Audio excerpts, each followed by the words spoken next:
একদিন এক ভদ্রলোক একটি পাত্রে পানি দিয়ে তার ভিতরে একটি ব্যাঙ রেখে পানিটি গরম করতে শুরু করলেন। পানির তাপমাত্রা বৃদ্ধির সাথে সাথে ব্যাঙটি তার শরীরের তাপমাত্রা বৃদ্ধি করে একটা সহনীয় পর্যায়ে এসে সেখানে রয়ে গেল। ব্যাঙটি চাইলেই গরম পানি থেকে লাফ দিয়ে বাইরে পড়ে যেতে পারত, কিন্তু ব্যাঙটি সেই গরম পানি থেকে লাফ না দিয়ে তার শরীরের তাপমাত্রা বৃদ্ধি করে সেখানে থেকে যেতে লাগলো। যখন আস্তে আস্তে পাত্রের পানি আরো গরম হয়ে গেল, তখন ব্যাঙটি সিদ্ধান্ত নিল যে সে পানি থেকে লাফ দিয়ে বাইরে বেরিয়ে আসবে। কিন্তু ততক্ষণে ব্যাঙটি লাফ দেওয়ার শক্তি হারিয়ে ফেলেছে। পানি আস্তে আস্তে আরো গরম হতে থাকে, যে কারণে গরম সহ্য করতে না পেরে ব্যাঙটা একটা সময় মারা গেল।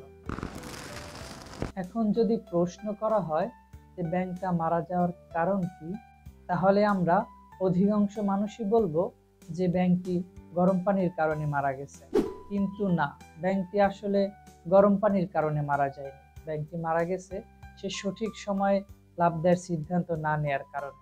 ঠিক তেমনি প্রত্যেকটা মানুষের স্থানকাল পাত্রভেদে এক একটা বিষয়ে সহ্য করার ক্ষমতা থাকে।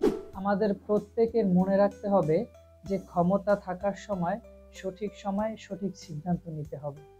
আবেগ ভালোবাসা দেখিয়ে দেরিতে সিদ্ধান্ত না নিয়ে সঠিক সময়ে সিদ্ধান্ত নেওয়া আমাদের সকলেরই উচিত।